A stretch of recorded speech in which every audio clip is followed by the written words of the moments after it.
The Star Apple.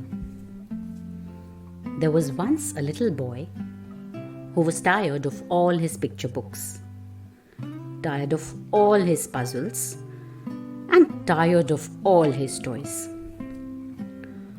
"What should I do?" he asked his mother.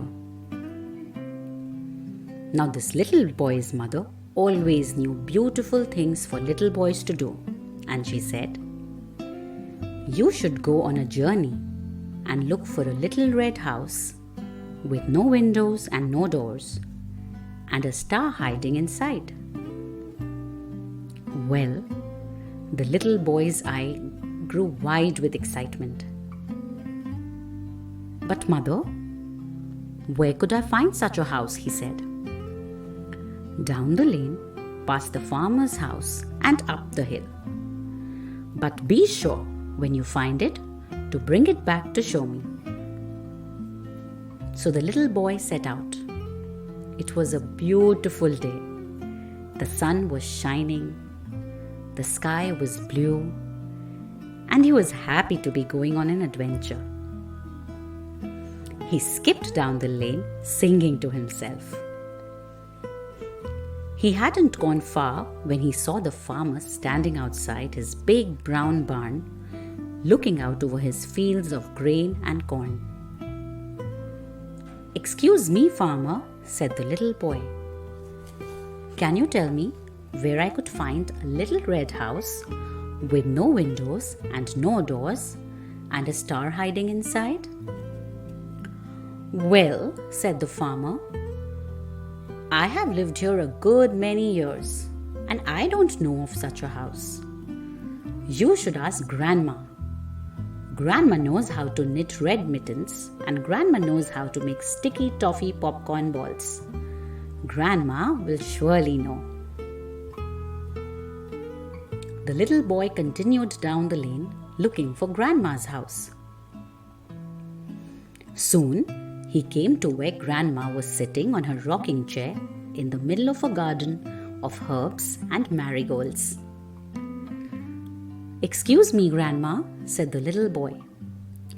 "Can you tell me where I could find a little red house with no windows and no doors and a star hiding inside?"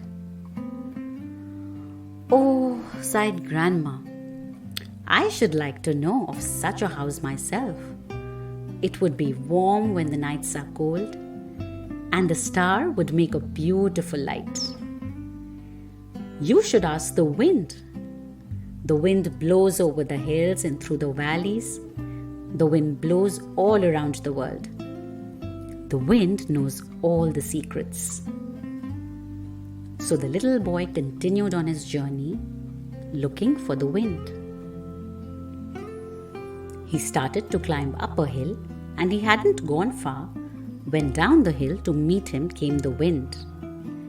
It blew once around his head, once more, and once again.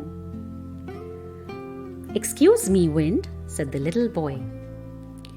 "Can you tell me where I could find a little red house with no windows and no doors and a star hiding inside?" Well, the wind laughed and seemed to say, "Follow me."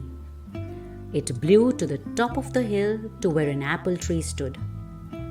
It blew once around the apple tree, once more, and once again. It blew an apple off a branch to land in the grass below. When the little boy reached the top of the hill, he bent down and picked up the apple. He held it in his hands and looked at it carefully. It was as round and red as the sun had been able to paint it. It had no windows and no doors. It had a little stalk on top that looked just like a chimney. "I wonder," said the little boy, and from out of his pocket, he took his pocket knife and cut the apple right across the middle. When he opened the two halves, he saw hiding inside a star. "Thank you, wind," said the little boy. "You're welcome," whispered the wind. And the little boy carried his little red house with no windows and no doors, and a star hiding inside, all the way home to show his mother.